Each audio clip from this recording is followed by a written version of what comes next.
hanggang 10,000. Sino nga ba ang qualified?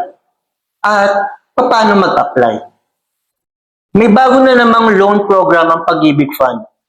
Pero ang tanong, qualified ka ba? Magkano ang pwede mong hiramin?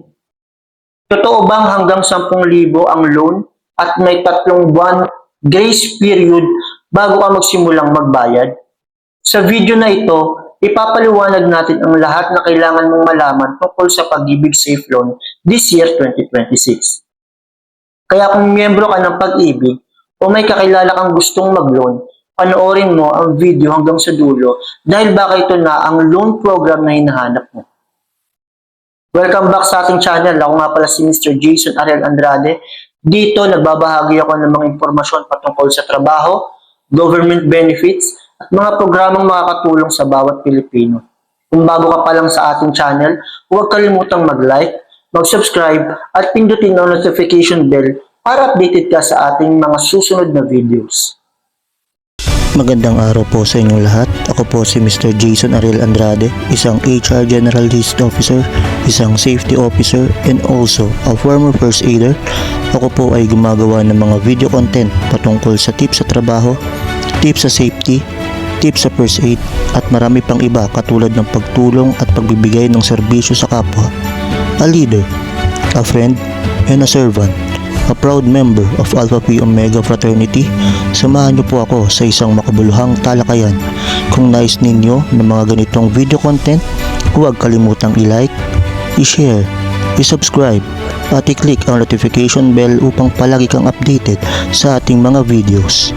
Tara at ating alamin, himayin at pag-usapan sa HR Ariel Super Riel TV. Una sa lahat, ano nga ba ang Safe Loan? Ang Safe Loan ay nangangahulugan ng Special Assistance for Financial Emergencies. Isa itong loan program ng Pag-ibig Fund na idinisenyo upang matulungan ng mga miyembro na nangangailangan ng agarang pinansyal na suporta. Lalo na sa panahon ng pagtaas ng gastusin at iba pang financial emergencies. Kung kailangan mo ng pondo para sa unang-una, pang-araw-araw na gastusin. Pangalawa, emergency expenses. Pangatlo, tuition. Pang-apat, medical needs. O iba pang personal na pangangailangan. Maaari kang matulungan o makatulong ng Safe Loan. Magkano ang pwedeng hiramin? Isa ito sa importanteng tanong. Sa ilalim ng Safe Loan, maaari kang makahiram ng hanggang 10,000 o hanggang 90% ng iyong total Pag-ibig regular savings. Alinman sa mas mababa. Ibig sabihin, kung mas mababa sa 10,000 pesos ang loanable amount base sa iyong savings, iyon ang magiging maximum na maaari mong hiramin. Tanong, magkano ang interest?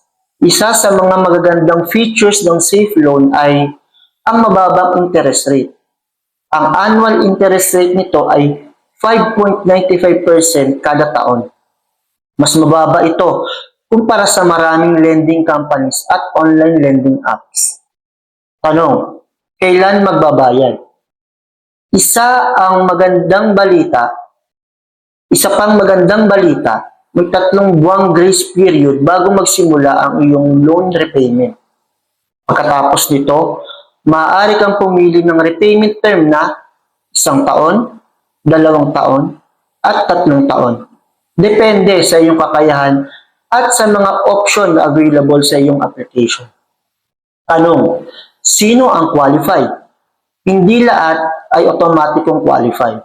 Kailangan mong, number 1, aktibong miyembro ng Pag-ibig Fund. Pangalawa, magkasunod sa mga eligibility requirements ng programa. At pangatlo, walang default o hindi nababayarang Pag-ibig loan.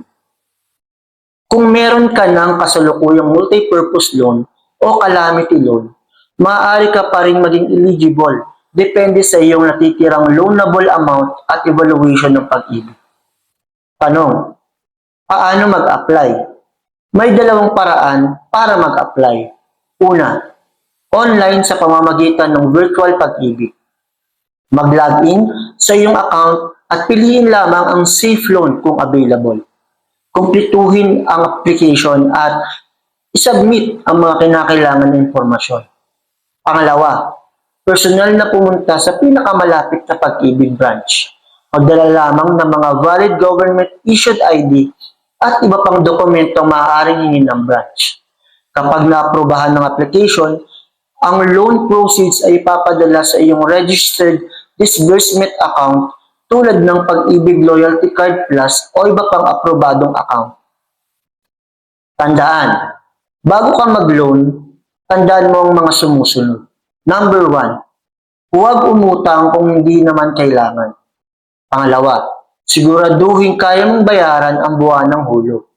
Pangatlo, basahin ng mabuti ang loan terms at condition. Pang-apat, mag-apply sa official Pag-ibig channels. And last but not the least, huwag magbigay ng personal na impormasyon sa mga fixer o hindi otorisadong tao. At yan ang pangunahing impormasyon tungkol sa Pag-ibig Safe Loan this year 2026. Kung may tanong ka tungkol sa Safe Loan, Pag-ibig, SSS, PhilHealth, DOLE, o iba pang government benefits, i-comment mo lang sa baba at baka yun ang susunod nating pag-usapan. Kung nakatulong ako sa video na ito, huwag kalimutang i-like, i-share, at i-subscribe naman ang ating channel. Muli, ako po si Mr. Jason Ariel Andrade at maraming salamat po sa ating panonood. Ingat at magkita-kita po tayo sa susunod nating video.